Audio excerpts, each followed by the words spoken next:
I will little bit brief about his work. He is a senior scientist at CSIR, Council of Science Industrial Research in Government of India, Scientific Industrial Research. He has been a veteran scientist. Apart from that, he is a very ardent believer that intellectual property right and innovations are two tools who can actually make inclusive economy happen in the nation. He has been given the responsibility of CMD of NRDC. It's a Government of India PSU, public sector undertaking. Through National Research and Development Corporation, he has been designing policy, institution building, and a lot of action points on how to design institutions who can support intellectual property right, innovation, and entrepreneurship. Apart from that, he has been a policymaker in national IP strategy, policymaker in the state governments for designing IP innovation entrepreneurship. जो लोग NRDC के बारे में ज़्यादा नहीं जानते हैं, NRDC देश का वो संस्था है जो रिसर्च कमर्शियलाइजेशन में स्पेशलाइजेशन करता है.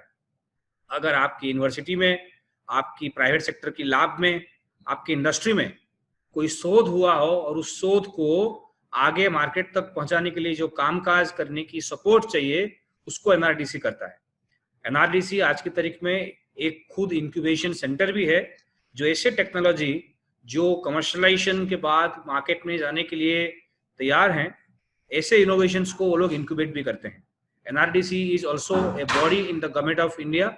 जो स्टार्टअप इंडिया में जो सर्टिफिकेशंस होती है, कौन सा स्टार्टअप को टैक्स एग्जेम्पशन मिलना चाहिए, कौन सा स्टार्टअप्स को फर्दर फाइनेंशियल सपोर्ट मिलना चाहिए, उसका वेरिफिकेशन का जो एजेंसी है वो भी एनआरडीसी है.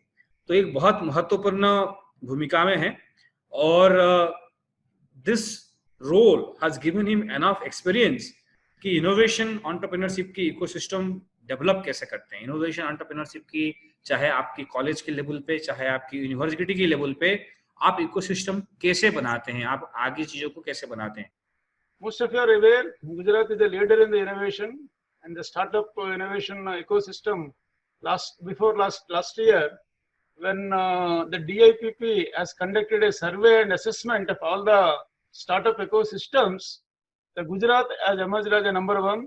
It is a pride moment for the students, the faculty, the government, the policy makers of Gujarat, because of your hard work, because of your innovative way of thinking and executing the programs, Gujarat has emerged as a number one state in the country in the area of innovation, IP, and startups. See, they're all interrelated. If you are number one in the startups, means you're also number one in the previous steps, which leads to creation of a startup. That means you are number one in innovation, you are number one in IP, you are number one in technology transfer, you are number one in the entire ecosystem. Then only you will become a number one in the world, in the country.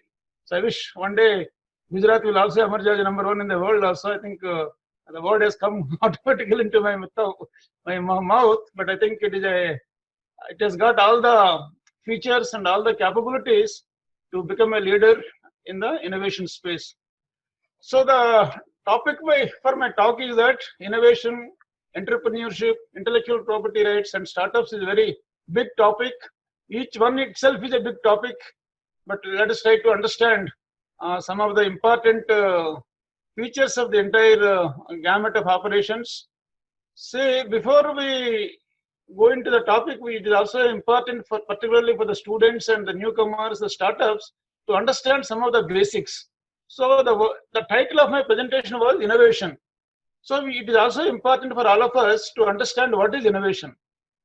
The process of taking the idea to marketplace, that is what we call innovation. So in that process, all these things are involved. What Mr. Nagarajan has mentioned, the idea, the proof of concept, the minimum value product, and ultimately commercialization and marketing. So the entire process, the entire chain, we call it as a innovation. The process of taking the idea to marketplace is called innovation. So in this process, there are also other important processes, that is intellectual property right, the entrepreneurship, the incubation, the startups. They're all one depending upon the other, the chain grows. So coming to intellectual property rights, so what do you mean by intellectual property right? Intellectual property are nothing but creations of the human mind. The animals cannot think. They don't have creative ideas. Only human beings have got this faculty of thinking through our mind. So whatever we think and create, produce, the new ideas, they're all called the intellectual property rights. They have come from our intellect. Where is that intellect lies? In our human mind. So whatever we create using our human mind, they're all called intellectual properties. Again, these intellectual properties have been divided into two sets or two categories. The first category is called industrial property rights. Again, under the industrial property rights, there are 6 or 7 major categories. What are they? They are called patents, trademarks, industrial designs, integrated circuits and semiconductors, new plant variety and farmers' rights, and geographical indicators. So these are all the one category of intellectual property rights. They are called industrial property rights. The second category of intellectual property rights are called copyrights. Again, they have several types of copyrights like literary works, books, music, films. There are softwares. They are all called under the copyrights. So basically, intellectual property rights are two categories or two types: industrial property rights and copyrights. So IP protection is very, very important if you want to foster innovation and to reap the full benefits of the invention, because this intellectual property protection, once you get it, it gives you an exclusive marketing right. No one can copy your knowledge, your technology without taking permission from you or without paying a remuneration for using that knowledge. That's what we call a technology transfer fee or licensing fee. So intellectual property protection is such an important tool to foster innovation and to leverage the benefits of the invention, as it gives the exclusive rights by the government to the inventor. So others cannot use that knowledge without your consent for manufacturing or selling. IP rights are again nothing but a kind of a set of intangible owned by legally protected. So that is the premises on which we are going to deliberate now. So most of you, I think you got now the clarity on what intellectual property definition, what types of intellectual property rights, what benefits you will get if you have protected your knowledge or intellect. So it is also important for all the people who wanted to become entrepreneurs, understand the definition of a startup. So what is startup again? Government of India has defined startup as a company which is registered under the Companies Act on or after 1st April 2016.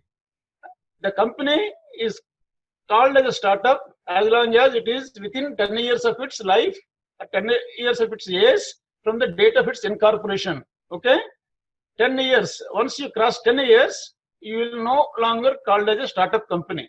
So that is one of the fundamental definition of startup given by the DIPP or DDPAIT.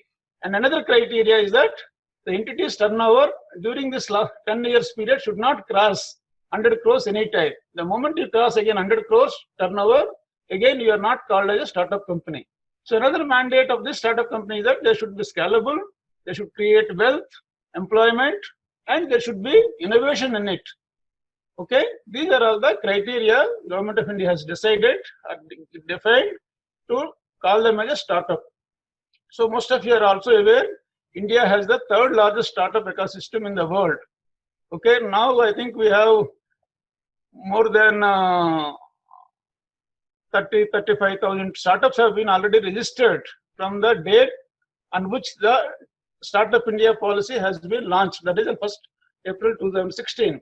From that day onwards, for the last 4 years, there are about some 35,000 startups have been created in our country. Okay, then there are almost every day 4 to 5 startups are being born, are being registered in this portal. So all startups is also an important thing for the potential entrepreneurs to understand the difference between startup and MSME. So all startups are MSMEs or all MSMEs are startups is also important to know. See, up to certain period, startups are MSMEs or MSMEs are startups. But after crossing the investment limits, yesterday Government of India has also defined, raised the MSME limits also based on the investment and the turnover. There also they put the capital investment and the turnover. So as long as they are within that numbers, they can be mutually can called as a MSMEs or startups. But once they cross their limits, for example, what we have talked here, it should be less than 10 years. The turnover should not be more than 100 crores. So as long as you are within that, you are also an MSME, you are also a startup. Okay? But the moment if you cross those limits, then your startup identity may disappear or your MSME identity may disappear. So they will be compared with these limits and accordingly they can be classified. So then why should we promote startups? This is all very important. Most of the governments across the globe, they have understood the startups are the growth engines of the economy. They can create wealth, they can create employment, they can bring innovations to the marketplace very fast. Big companies cannot bring the innovations to the marketplace that fast. And startups are their seeds for large scale companies and corporates. So whatever MNCs we are seeing today, they are all once upon a time they were startup companies. So the startups are basically nothing but seed companies or seeds. Okay. And another major advantage with these startups are that they have a flexibility, ability to quickly and efficiently adopt innovations. Large companies, they cannot adopt innovations that fast because innovations requires a lot of quick changes, okay, modifications. Big companies cannot do it, whereas the startups have that kind of a agility, flexibility.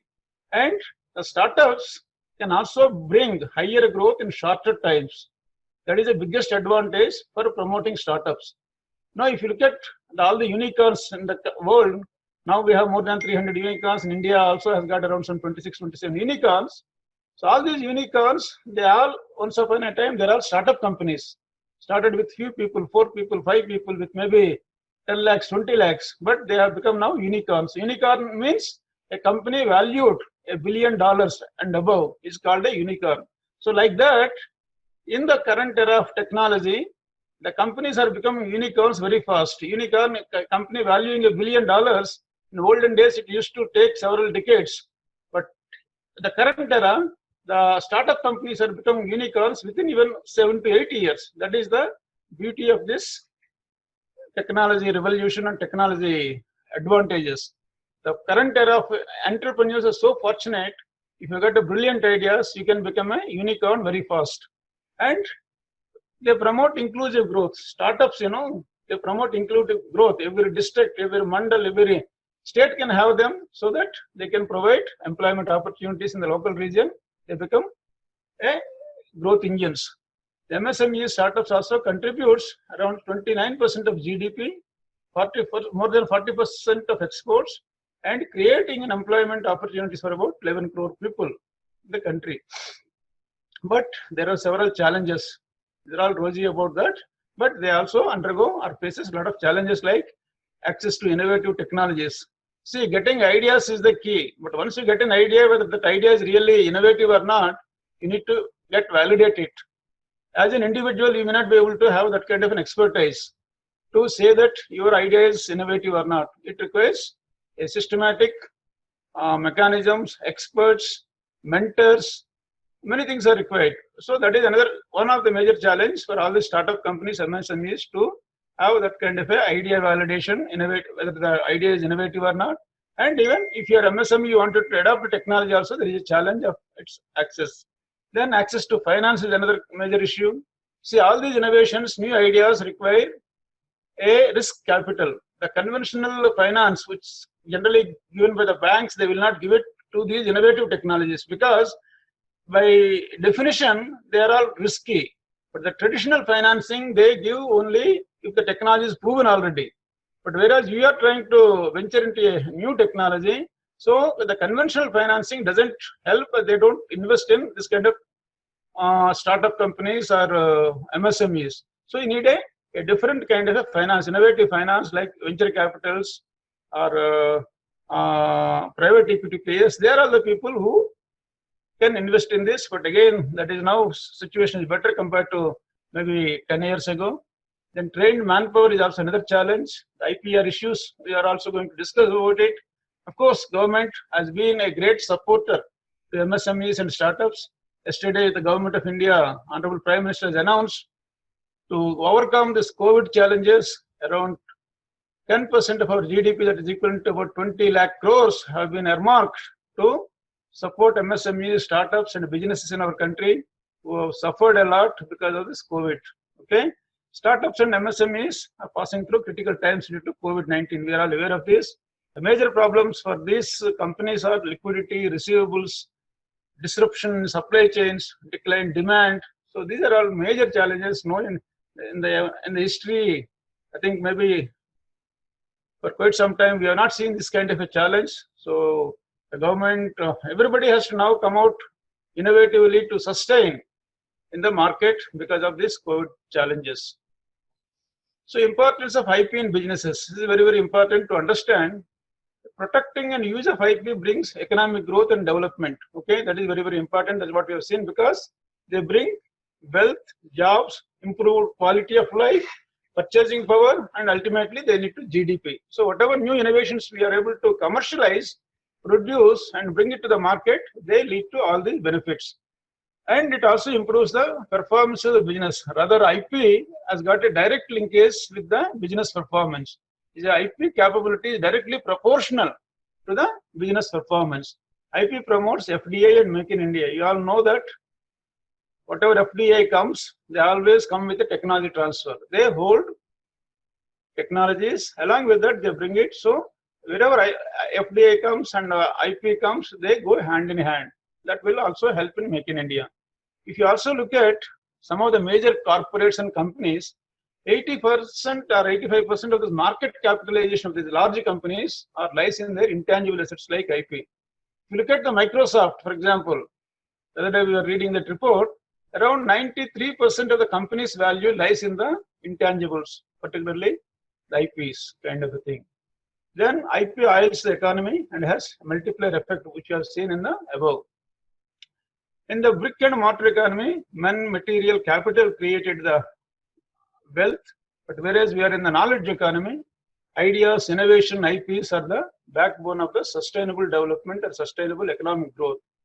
IP and innovations are also now helping in combating COVID-19 challenges globally. Now you all know more than 70 companies are working to develop a vaccine for this COVID-19, and we have to see what kind of IP challenges we are going to face, because public health and IP always a controversy in many countries. One has to balance between the public health and the profits raised by these companies using their IPs. So always the IP acts of the respective countries takes higher hand in bringing those kind of intellectual property rights when there is a public health crisis are involved. Most likely many of these governments, they invoke the compulsory license, because such kind of situation, under certain conditions, the governments, the courts can grant the compulsory licenses for such kind of technologies which can save the humanity. So that is a major challenge we are going to face in terms of IP, which is coming for combating the COVID-19 in the time to come. So one case study I would like to give here is how the IP has helped the US economy. There was a study carried out by USPTO, US Patent and Trademark Office, in 2016. It's a very interesting study. They carried out this study on a 135,000 MSMEs. Okay, and they found out it has created 45 million high-paid jobs, almost equivalent to 30% of the jobs created in US have come from this IP-supported, IP-intensive industries. That is equivalent to 30%. Okay, we all know that, of course, US is one of the progressive and IP-driven country. Anything they produce, always they produce based on the IP-protected products. That is the regulated market. So that is why the products are all high and the economy is very high there. And it contributed about 6 trillion economy. The products which are made out of IP of these companies, they contributed to 6 trillions of economy, almost double than our economy, has only come from the IP-based products in US.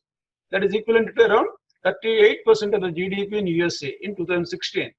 So that is the importance and the benefit of IP brought to the MSME or the industry. So without trademark or a brand registration, even Amazon doesn't sell any product. So that is also, the trademark or brand, there are also a part of a IP. There are one kind of IP what we have discussed. So if you don't have a IP registered in any one of these categories, even the largest e-market place in the world, that is Amazon, they don't even sell the products. So that is the importance of a IP for all our innovations or products. Startups, MSMEs earn 32% more in revenue compared to their counterparts who are not having IPs. So this is also a very striking difference. If you have a IP in your products or services, you can fetch higher revenue, higher premium. You can sell your products at higher prices. So that is also another finding of this study. IP is a truly intellectual currency, helping to promote economic growth, company competitiveness, and innovation worldwide. So that is the importance of IP. I urge all the startup companies, before you venture into a startup, you please protect your IP. If you don't protect your IP, your sustainability is a big challenge, question mark, in the time to come. Apart from that, of course, now you see the startup culture and innovation culture, now they are conflict. They are opposite to one another, I would say. Innovation, in the conventional process of innovation, what happens? We visualize a problem. This is a problem going to come in the future. I am developing a solution, and that solution is with me, and I look for an entrepreneur who can buy my solution and adopt it, okay, for solving that problem. So in such kind of scenario, the technology transfers take place from the research laboratory or university which developed the technology and which gives this technology to a startup company or an entrepreneur. So there the mechanism is that there is a technology transfer is needed, and the IPs are predominantly protected by the research laboratory or the university, okay. But this is process what we call as a technology push. In the innovation, there are two models predominantly are being talked. One is technology push, the other one is market pull. The startups are basically are a result of the market pull. So what they do here is that they develop solutions for a given problem. They themselves implement these solutions. Okay, it is also nothing but a reverse innovation.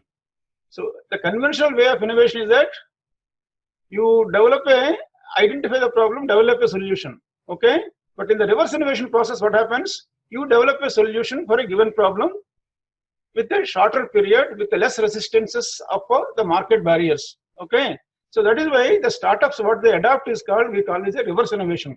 That is why they are able to take the innovation to the market very fast. So in the reverse innovation process, what is important is that the startup follows the reverse innovation.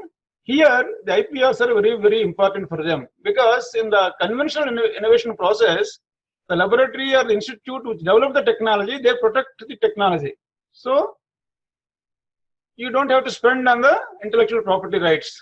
But whereas when you are a startup company, it is very, very important for you to develop that kind of a protocol, that kind of a mechanisms, that kind of a resources you need to allocate to protect your intellectual property rights. Is very, very important.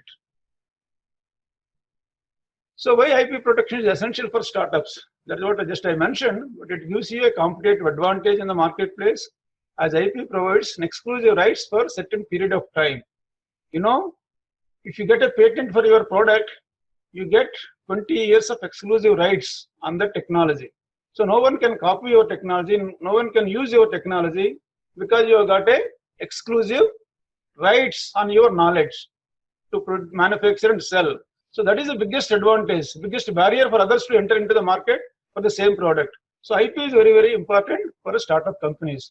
And see, when you want to scale up your business, you need to raise resources. Okay, nobody will be able to bring the entire investment from his own family members or from his own resources. He always has to go to the market to raise the resources. When you want to raise the resources from private players or private equity players or venture capitalists, they immediately look for the intellectual property. So what is the protection you are having?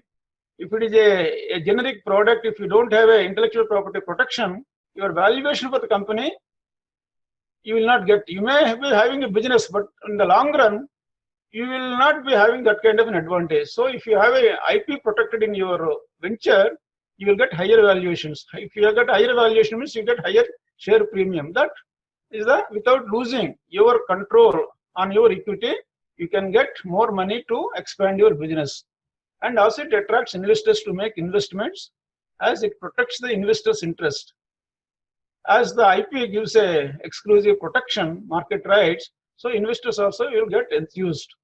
Also, it acts as a defensive mechanism against infringement claims. If once you are successful, people will come again and say that you have copied my technology, and they will file a case against you, suit against you.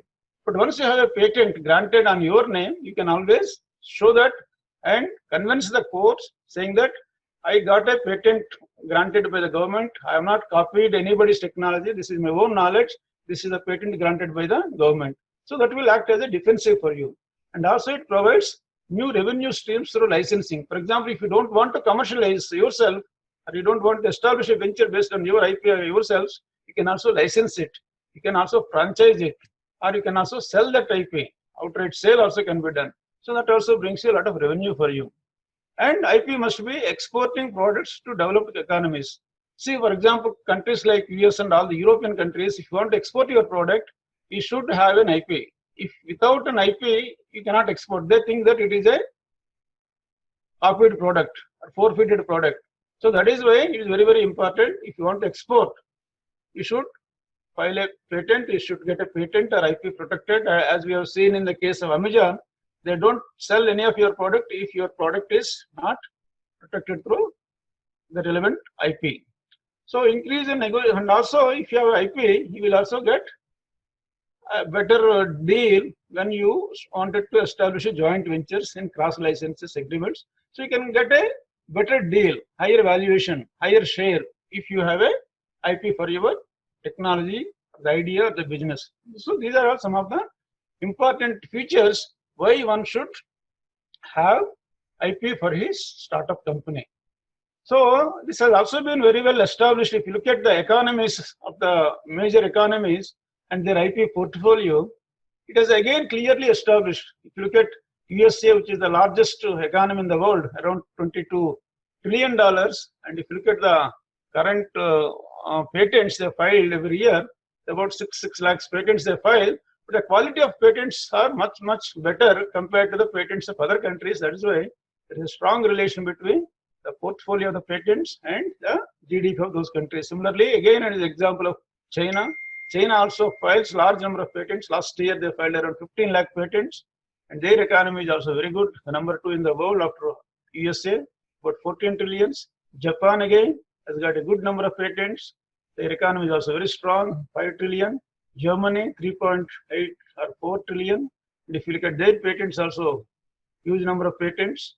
And of course, India also we have plotted here. Again, India, we are not that great in the numbers, but it is increasing after introduction of the intellectual property policy 2016, which has really created a lot of impact. Because after bringing the down or after implementing the IPR policy 2016, there is an increase of around some 30% patent filings or IPR filings in our Indian Patent Office. Really, that IPR policy has started creating impacts. A lot of awareness has been made in the country, and all the objectives of the IPR policy are being implemented by different stakeholders, including universities, even NRDC, CPAM.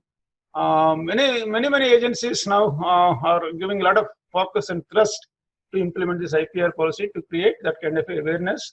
And in our country, it is not that research is not happening, it is not that we are not spending adequate money, but thing is that the awareness is not there, and the kind of skills required to identify there is an innovation that is not there. Now, of course, things are changing, and as we could see, there is 30% increase in filings during the last 3 years, so that is a good sign. Then if you also look at this, also another indicator to assess the kind of GDP and the patent applications filed. If you look at the South Korea, which is one of the in the Asian region we compared here, is the largest producer of patents for $100 billion of their economy. 8,600 patents they are able to file for every $100 billion of their economy. Similarly, China, 5,800 patents, Japan, 5,200 patents, India, again, we are at very low on this ranking, around only we are able to file 174 patents per $100 billion of our economy. So there is a need for enhancement. And also it's very important to compare and see how all these big companies are able to leverage their IP. Is there any relation between their patents and their company valuation or their turnovers? Again, these are given some 5 examples over here.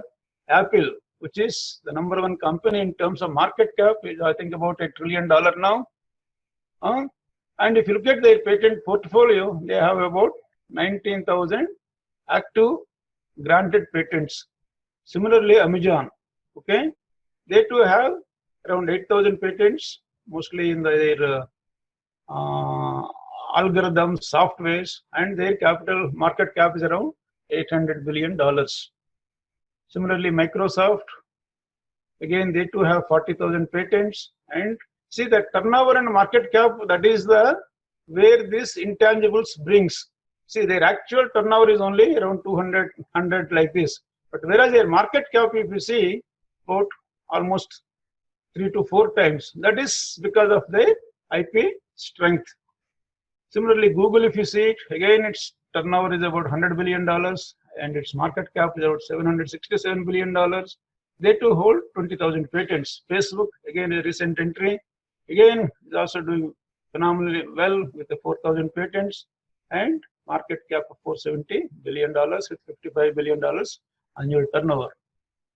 And coming to how NRDC is supporting intellectual property rights, startups, incubation, and technology transfer, I would like to spend maybe 2-3 minutes over here. You see, NRDC is one of the largest and oldest organization in the country, which is promoting technology transfer, IP protection, entrepreneurship, innovation, incubation, all these things.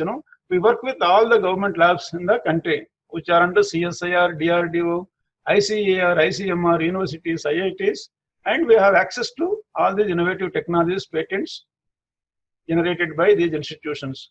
So what we do is that we interact with these institutions, identify the potential technologies, and sign an MOU with them, get the marketing rights, and we evaluate those technologies further. If there are any gaps in the technologies, we add value and fill those gaps, raise the technology readiness levels of these technologies. See, most of the technologies which are coming out of these academic and research environments, they're not really ready for commercialization. They're at a TRL, that's what we call technology readiness level. They're at, most of them are at a TRL 2, 3, 4.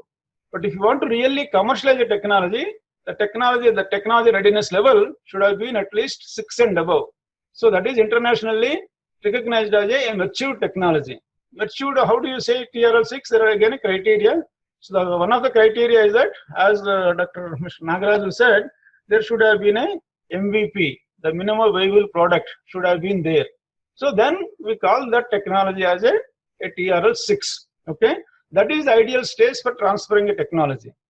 But whereas the startups, is again a reverse phenomenon.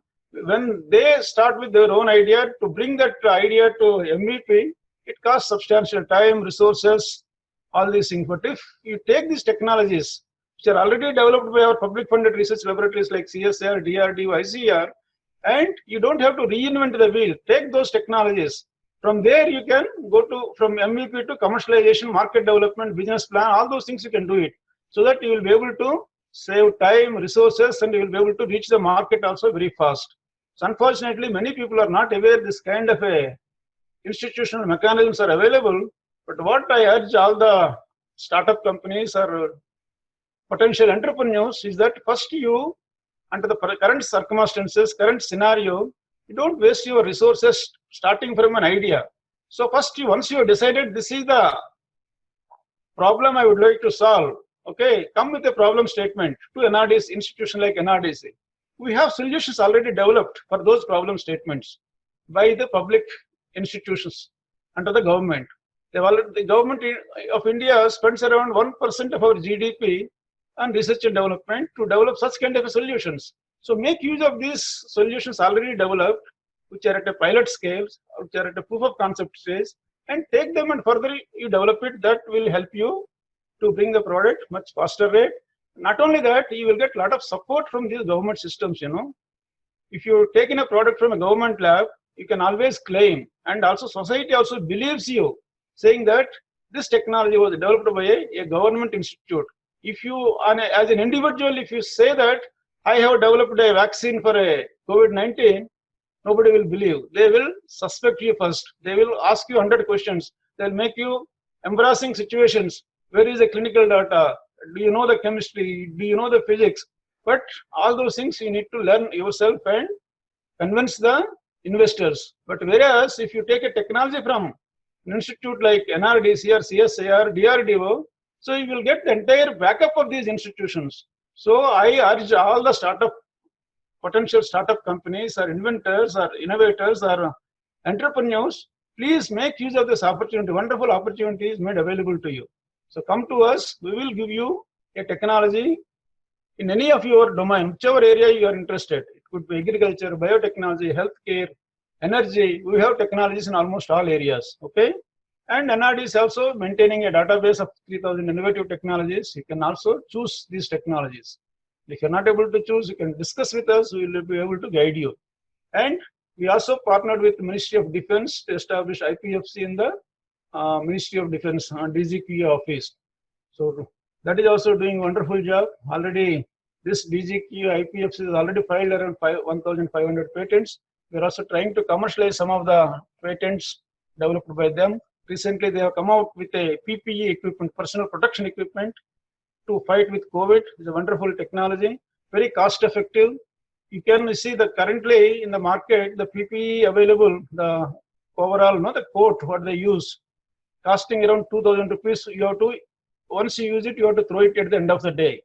But this Indian Navy has come out with a overall or the PPE, very cost effective. It is only can make the PPE for about 500 rupees. At the end of the day, you can also throw it without any much problem. So that is the kind of technologies this IPFC of DGQ is developing. And we have this technology. We are going to launch it also probably today or tomorrow.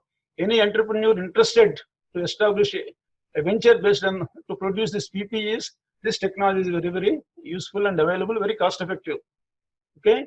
And we have also opened 11 university innovation facilitation centers across the country and 2 IPFC centers supported by MSME. So one such university innovation facilitation center we have established in Gujarat University, Gujarat Technical University last year. It has been doing very well and conducting good number of programs, IPR awareness programs, and we have been interacting with them constantly. Whatever help is possible from our side, we have been providing to our University Innovation Facilitation Center at Gujarat Technical University. And we are also organizing IPR awareness programs, IPR training programs across the country. There's a huge budget we are spending and a lot of programs we are doing. We are interacting with your Gujarat Innovation Society also. We conducted already 2-3 programs during the last 2-3 years on IPR and technology transfer, industry interactive meets. That's what we are very actively engaged with Gujarat government. I am also part of the IPR committee which drafted the policy for promoting innovation, entrepreneurship and protection of IPs in the state. And we have also established one Technology Innovation Support Center supported by the UN WIPO at our Visakhapatnam office. NRDC has already transferred about 5,000 technologies in different sectors to MSME startups. Some of the technologies I'm also going to discuss. The indelible link. When we go for elections, they put the ink on our finger to identify you already voted. You cannot vote till the next election comes. That technology is a very simple technology. We license to Mysore Paints. And all the employees in this company, 98% of the employees are women employees who are producing this highly technical link. When elections comes, the importance of this ink is recognized by everyone. And this company is also exporting this ink to more than 30 countries across the globe. IME9, again a good technology of recent origin of NRDC, is again a diabetic control management Ayurvedic medicine. Blood bags for transporting the blood. Bags are used. That technology again was licensed by NRDC. Even 60% of the market share of the blood bags comes from NRDC licenses. Heart valve again is a TTK Healthcare is manufacturing and selling these artificial heart valves. Already 1.5 lakh valves have been implanted in Indian patients. The 20 HP tractor, again, the small tractors are very, very important. NRDC has licensed CSIR, CMER, Durgapur has developed this technology. We licensed this technology initially to Punjab Tractors. Now the company has been acquired by Mahindra and Mahindra. The Sonalika International, again, that is another company which is manufacturing the small tractors. And one important technology we licensed in Gujarat itself is that the Amul baby milk powder, Amul spray milk powder. So that technology again was licensed by NRDC. In fact, that was one of our earliest technology transfer. The other day I met the CMD of NDDB. I asked him how this product is doing, what is the kind of sale you are getting from our product. He said 3,000 crores sale coming only from the milk powder, for which we are given the technology to Dairy Development Board. NRDC files patents free of cost to startup. This is another major scheme we launched 1 year back. So far, we filed around more than, I think, 100 patents for the startups free of cost. So far, we filed 2,000 patents for academia and industry and startup companies in India and abroad. And NRDC has also launched an angel fund. This is also another important activity which will be beneficial to the startup companies. We're also going to give this call again, inviting applications. We invest up to 25 to 30 lakhs in the form of an equity in the startup companies. This is also very, very important. If you take a technology from NRDC and if you also, NRDC also invest in your company, the company valuation itself doubled or tripled. That is the kind of brand value you get. So make use of the NRDC technologies, NRDC investments into your startups. So I think this is the best time in the history of entrepreneurship in our country. Government of India has come out with so many schemes, so many funds. I think in our time, this kind of opportunities were not there. But the present generation, the youngsters are very, very fortunate. Only thing is you should have the passion, you should know how to reach out. You have to develop the networks. Your network is your network. That is what I would like to say. So develop a good networks in the ecosystem players, then your path will be much easier to reach out to become a successful entrepreneur. NRDC established incubation center at its headquarters. We are also supporting many entrepreneurs here. NRDC partners with Indian Oil Corporation. This is another major program we are managing. Indian Oil Corporation has come out with a startup scheme based on the call given by the Honorable Prime Minister. They have created this fund.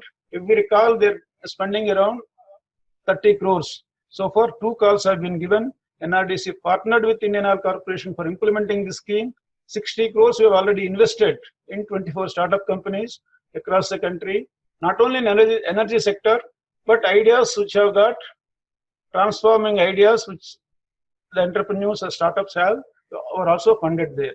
And we are also protecting all the IPs generated out of this startups which are being supported by NRDC from the fund of Indian Oil Corporation Startup Fund. NRDC is also assisting interministerial board. That is what Hiranmayi was saying. See, Government of India is also giving tax benefits to the startup companies, but they put one condition. There should be innovation in your startup, then only you will get these benefits, all these financial benefits, like tax benefit, access to funding, the fund of fund and all these things. So somebody has to appraise and tell, yes, this is the startup which has got innovation in it. So that responsibility was given to NRDC. NRDC has been appraising all these proposals. So far, we appraised around 4,000 odd startup proposals to find out whether there is an innovation in the startup or not. If there is innovation in that, if we certify, they will get tax benefit, okay, income tax benefit, 100% tax benefit. They don't have to pay tax on their benefits for a period of 3 years. So we found out only most of the startups are Me Too kind of startups. Really, there is no innovation. Only 350 or 400, I think, as of now, are meeting the criteria stipulated by the government. So government also defined what is innovation. So as for the Government of India DIPP definition given to us to evaluate these proposals, the innovation content, what government said is, your product or service, which is first of its kind in the Indian market, then we call it as innovation. There is innovation in your startup. So against that criteria, we are evaluating these applications and giving a recommendation. Initially, they said, government said it should be first of its kind in the world. Your startup should have the product or the service which you are trying to bring out to the market should be first of its kind in the world, then only you will get all these benefits. But all the entrepreneurs made a hue and cry saying that you are not able to utilize your schemes, the benefits. You are killing the innovation in this country, saying, putting such a stringent norms. And government also realized and said, yes, you are right. So let us start with Turkey. They reduced that criteria. They said it need not be first of its kind in the world. At least if you want to be first of its kind in the Indian market. So that is how we promote innovation. So if you wanted to emerge as an innovative country, somewhere we need to take a harder decisions. So that is how here we said at least it should be first of its kind in our country. NRD is also partnered with GE of UNIDO, MSME. You see, they have launched a scheme to give awards, international awards for the green innovation startups.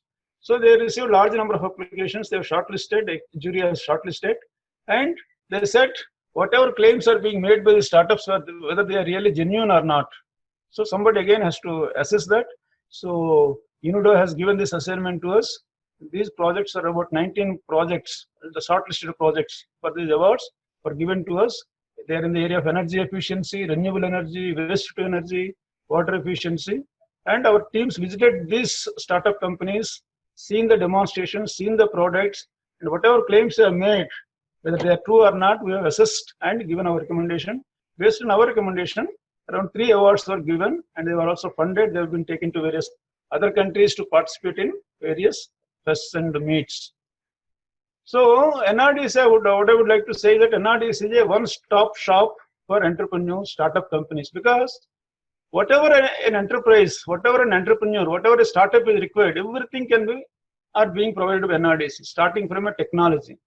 We also provide financial assistance for scale-up studies. See, most of the technologies, as I said, they are at TRL, below TRL 3, 4, or 5. You need to raise the TRL level to 6 to make it ready for commercialization. So that, how do we do that? You need to scale up. You need to produce the prototype, workable industrial prototype, validate it. All these things, if you do it, automatically the TRL level of the technology increases. That is what we do here. Another factor, IPR also adds to the TRL level. We also protect IPRs, prototyping, field testing, clinical trials, market research, basic engineering package, techno-economic feasibility report, DPR. See, when you go to banks, investors, they will ask for this TEF or techno-economic feasibility report or the DPR or the business plan. The regulatory approvals and dossiers. See, when you want to get a regulator, for example, many entrepreneurs now come out with the technologies to fight COVID. But the major challenge is that getting the ICMR approval or DRDO approval or DCJ approval. So it's a big complex process. As an entrepreneur, you may not be able to have that kind of a resources or time or the know-how to get these approvals. NRDC has been doing it. That is the biggest support we are providing to our entrepreneurs. Publicity, marketing, we also encourage whoever takes this technology, produce the product, we also exhibit these products in various national and international markets, exhibitions, so that they will get visibility in the market. As I mentioned to you, we also have a seed funding. We also got even grant funding. We have got incubation services, mentoring, hand-holding, being a national organization working in almost all areas. You identify any area, we can bring mentors and to hand-hold you. These are some of the successful technologies I would like to mention here, already mentioned. The indelible link, the Amul baby milk powder, the 10 and 20 HP tractors, sodium azide, artificial heart valve, Ayush 80 to the anti-diabetic herbal drug, anti-arthritis herbal ointment for the knee pains and all. This is also a beautiful technology. Remote operated vehicle, this is also a very advanced technology we licensed to Bharat Electronics Limited and L&T recently last year. This beauty of this technology is that this remote operated vehicle can go into the sea up to 6,000 meters depth and take the photographs and send those photographs to the shore to convey what is the sea surface, how it looks like, what is there in that sea bottom. So it has got enormous applications in the defense as well as mining. Then glycol-based antifreeze coolant for high altitude vehicles, the diesel gets clogged or freeze. So if you have this glycol-based antifreeze coolant in the diesel, so the vehicles can run in the high altitude irrespective of the temperatures present there. Microbial quality test kit for drinking water is again a very good technology. Almost all municipalities use this technology to test the water what they are supplying is potable or not. Invert sugar BTI larvicide, even to control the mosquitoes. We have got a beautiful technology developed by ICMR, Pondicherry. We license this technology to about 17 companies, Solar Power Trees, Potassium Humate. Neyveli Lignite Corporation has developed this technology, beautiful technology. As a soil health conditioner, this can be used. And we also develop technologies in association with the research laboratories, like the hydrogel. This is also another beautiful technology. Some people can explore it. This beauty of this technology is that it absorbs water 500% of its weight, and it releases when the temperature reaches to 45 or 47 degrees centigrade. It has got enormous applications. Agriculture, particularly on the rain-fed irrigation. When there is no rain, the crops will die, farmers commit suicide. But if this technology can be promoted properly, the suicides of the farmers can be minimized, and the crop protection can be enhanced, and it also reduces the water consumption. So more crop per drop also, it meets the Prime Minister's objective. So this technology we developed in collaboration with ICAR, IARA, and when this technology was developed, they developed this only up to this. It absorbs moisture, it absorbs water up to 500% of its weight and releases 47 degrees or 45 degrees centigrade. But when we wanted to license this technology, many entrepreneurs asked us, will this hydrogel works for all pH conditions of the soil? In our country, the soil pH is different across the country. Okay, will it work for all pHs? Will it work for all agroclimatic conditions? Will it work for all the crops? What is the improvement in yield? So this data the scientists never developed. Okay, then we funded it, spent about 60-70 lakhs, generated all this data, and licensed this technology to 4 or 5 companies, including Reliance Industries also. Like that, Autodipper, rice husk particle board, blood bag, spirulina algae, azadictrin, in all these technologies, NRDC invested in the form of a seed or venture fund and developed this technology, and subsequently we licensed these technologies on a co-development and co-joint licensing. So now COVID-19, we are all living in the COVID-19. Again, for startups, it's a big challenge. Workforce disruption, funding, liquidity, valuations have gone down, operational disruptions, supply chains disrupted, networking, no networking events, no roadshows, which is a lifeline for the startup companies. So all these challenges have brought to us. But again, behind every challenge, there is also an opportunity. So this is the best time to leverage science, technology, innovation, and ICT to overcome from this. So people should leverage STI. And there is also a possibility of getting new kind of entrepreneurs. See, because of this COVID, many people have lost their jobs.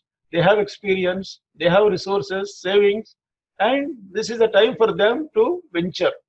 So a lot of opportunities the COVID also has brought for the new set of entrepreneurs. And government also realized, and they have cut short many of their processes. Fast tracking is taking place.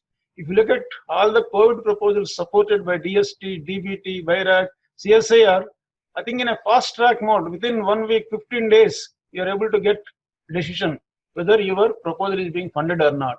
Even NRDs also, we have also cut short many processes for filing patents. I told my team, you don't wait for a committee to approve it. If you per se, a group of people internally evaluate it, if it is fulfilling the criteria, you go ahead and file the patent, take the approvals letter from the committee. So like that, even now, we also launched a scheme, funding also we have launched some up to 10 lakhs, we are giving a grant to startup companies who have got brilliant ideas in the area of COVID-19. And India has another major opportunity coming at the doorsteps of Indian entrepreneurs is that now many businesses, particularly in the US and Europe and Japan, they wanted to shift their businesses to other better places like India, Indonesia. Definitely India would be the best place, destination for all these people, provided we prepare ourselves in terms of policies, programs, and the comfort zone, the IP regime. So if you're able to rise to that occasion, again, India is going to become a preferred destination for all these companies. So you might have seen also Government of India has also taken a lot of initiatives, particularly to promote startups during the COVID-19 situation, created a 15,000 crore COVID fund, and yesterday Government of India has announced around 20 lakh crores, which is 10% of our GDP. to support businesses and MSMEs in our country. And multiple departments have announced funding for development and deployment of new innovative technologies like DST, as I mentioned, DBT, BIRAC, CSR, DRDO, NRDC, Principal Scientific Officer, Advisors Office, MIT, ICMR. So the entire ecosystem, the national innovation ecosystem or the national innovation system, I think really has raised and addressed this problem. You know, this is another example. The last 2 months, all these institutions have come together jointly. They brought out more than 300 technologies. You know, it's history in terms of technology development in our country. In 2 months, 200 technologies have been developed by our national laboratories, academic institutions, IITs. So that is a kind of a energy and synergy has come out by this COVID-19. That way it is a big opportunity for all of us.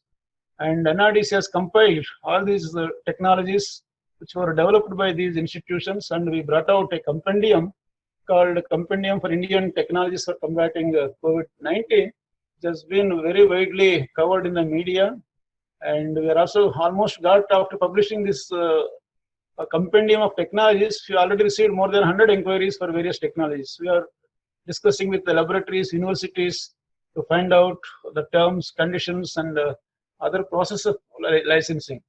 Okay, all these compendium, whatever you are listed here, is my 200 technologies. Most of them are proof of tested technologies. Some of them are already regulatory approvals. Also, they got it from ICMR, and we have also launched a scheme, as I mentioned to you, a grant scheme for scaling up of the lab scale technologies. The last date is 15th. If any participant is interested, please visit our website and avail this opportunity. We are giving up to 10 lakhs grant to these ideas. Whoever has got a brilliant idea to scale up a technology which can solve the problem of COVID-19. These technologies, what we have listed, even if you can pick up the technologies from our compendium also, they are also eligible. So we have compiled this technology compendium, wherein we have listed the technologies which are available for in the area of tracing, testing, and even treatment. So now that across the value chain of the COVID, and we have also launched equity investment scheme for startups. So these are some of the services and schemes what we have. I hope the benefit, the participants will get benefit out of our schemes, and we will be very happy to provide whatever help is required within our mandate, within our reach. And me and my team are always available. We have been doing it with great satisfaction. And I would like to stop over here, Hiranmayi. Thank you so much for sharing the information. By the time you were giving a lot of emphasis on what you are doing and how the ecosystem can benefit, I'm sure the work that NRDC and other partners in the governments are doing are going to help big way to build this ecosystem. Meanwhile, sir, I will take some questions which I have noted down while you were talking. Some of the participants had questions. One common question from all is they liked the presentation very much. It was comprehensive, it is quite informative, and it makes them proud. So they were asking whether the presentation is publicly available. In that case, we will collect it from you and share with all participants so then they can go through it, refer it. No problem. Thank you. So we'll share it to everybody. Dr. Purani is saying a very useful session. He is a principal at Government Engineering College, Valsad. So I'm sure that your time spent will be quite leveraged. One question, one participant is asking whether IP is also predominant in service sector, or is it more a product biased game? You see, service sector, patent may not be that important, but the trademark, design, those copyrights, those things are very, very important. And if you are using any technology there, service sector also, for example, I can give one service sector example. We have transferred one technology on the coatings, surface coatings. Basically, coatings is a service come technology embedded there. So they have a technology which provides coatings and various engineering components, okay, for reducing the wear, tear, abrasion. So in that perspective, it is a service. It is providing service to variety of engineering industries. But the technology what you uses there is a coating technology, high resistant, wear, abrasion, and corrosion resistant coating. So that is a technology there. So depending upon the situation, it may have both the patent as well as trademark, copyright, design. So better to have even more than one IP protection for your product or a service. Okay, that is what my question, answer to the gentleman. Now, see, one more point I would like to mention here. If your product or service is protected through more than one IP, it will be more robust. Okay, and most of the time nowadays in the open innovation system, most of the products have got more than one IP. For example, if you take your mobile phone, your smartphone, there are more than 200 patents in that phone.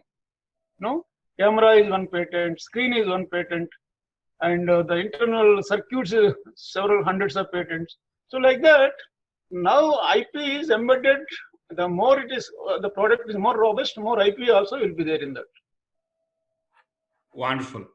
Sir एक सवाल है कि सवाल ये है कि NRDC कोई व्यक्तिगत इनोवेटर को भी मदद करता है या आप इंस्टीट्यूशनल पैटेंट से सपोर्ट करते हैं? You also support individual innovators? Very good question. NRDC perhaps the only institute. I think TIFAC also does to some extent. But we not only file patents for the individuals, we also commercialize. That is there. For example, as I mentioned in that auto dipper in one of my examples, the auto dipper technology was developed by an individual. And we also commercialized to around 5-6 companies. And one more, we are also negotiating with one professor from a retired professor. Earlier, he was a professor. So the patent was on his name. He is retired. Now he doesn't have any institutional support. He found out a customer for his technology. Now we are trying to negotiate with him how to transfer this technology as an individual. Okay? Wonderful. In fact, this is exactly one question which I found from the Facebook Live, because the session is also live on Facebook. Hundreds of people are beneficiary of your talk. One principal in the Facebook is asking, and probably I can answer that question. All the patent grants SSIP is giving, who owns the patent ultimately? Ultimately, we are public money-based public servants. So all innovation belongs to the innovator. Only thing is the institutions are facilitator. So if you are an innovator, definitely the patent ownership is with you, whether it's a student, faculty, but only question is, who is the significant contributor? If you have contributed significantly, then definitely majority of the holding will go to you. If there are multiple people who have contributed, then definitely they can have. So in the state intellectual property right policy, which Gujarat government has released, there is a section called significant user clause. So that clause defines who owns the patent and who are inventors. Many of us inventors could be many, but not necessarily every inventor is a owner. So inventorship is definitely for all people who help in innovation, multiple batches also. मान लीजिए कि आपकी एक innovation 5 batch की बच्चे और teacher ने मिलकर काम किया है. All of these people could be inventor, but then ownership and sharing of the benefit could be different. It may happen that some people have significantly contributed and some are not. So if you go to this intellectual property right guideline of Department of Education of Government of Gujarat, this part is very clearly mentioned, and we are in the interest of protecting the interest of innovators. So that's very clear. One question, Purushottam ji, one question is, which are the patent search platform? One innovator is asking, are there patent search platform where he can search and check whether his work is new or not? Yeah, there are many free databases are available. Even to start with, you can Google Scholar, you can use it. I think there are also commercial databases are there. But the commercial databases are the free databases. As far as the search is concerned, both will do. Even the free database also will do. Only the private databases, that they give the analytics more. The analysis part is much better in the private, and of course the number of patents also, they cover more patent offices and all. To initially to validate whether your idea is novel or not, whether it is patentable or not, do the prior search. Even there are so many free databases. Wonderful. Yeah. One participant, Aniket Pandya, is asking, is there a social media group where I can be part of to learn much more things like lectures? Yes, there is a page called Eye of Gujarat, and also SSIP, where all the lectures like Dr. Purushottam and all great people for next 100 days are being live. The summary of the discussions and everything is made publicly available, and presentations also. So you can certainly take benefit of that. All the content that we are sharing is publicly available, so your innovators can definitely benefit out of it. Sir, one common question which many people ask, क्या software patent हो सकता है क्या if there is somebody is making? That's what I think a very standard question. In India, software per se is not patentable unless it is embedded in a hardware. Okay, but in US and other, because as US it is patentable, but not in India as of now. Wonderful. One gentleman is asking, NRDC is doing so much good work. Is NRDC center available in Gujarat? Our IPFC is there in Gujarat Technical University. You can approach and strengthen and get all the support. Use that facility. Through this webinar, I must say to all the participants that very soon NRDC and iHub is going to have a joint efforts to support startups on single window basis. And very soon we should launch a program which will be, I mean, within this lockdown, we are trying to train 1,000 people through an online faculty development program where 20 experts in IP from private and public sector will teach you the nuances of innovation and intellectual property right. And we are taking help of NRDC on this thing also. So Dr. Purushottam and his team has been a big support. Whether their office is there or not in Gujarat is not, I'm not sure, but their heart is in Gujarat. So उनकी दिल यहीं पे है, तो उसमें कोई द्वारा नहीं है. It's all because of you. Because of you. Thank you for your kind words, sir. And also, I really compliment the Department of Higher Education in the Gujarat government and Mr. Hiranmayi. Really, they are very passionate. They wanted to do something and make their state in the forefront.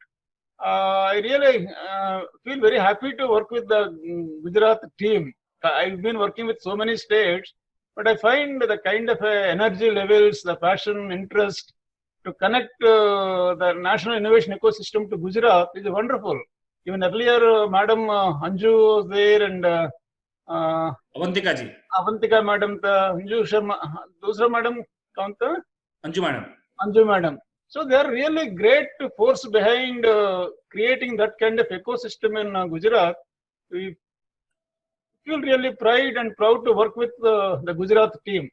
Hope we get the same support from Nagarajan Sahab also to take our proposals and carry forward and sustain the energy levels.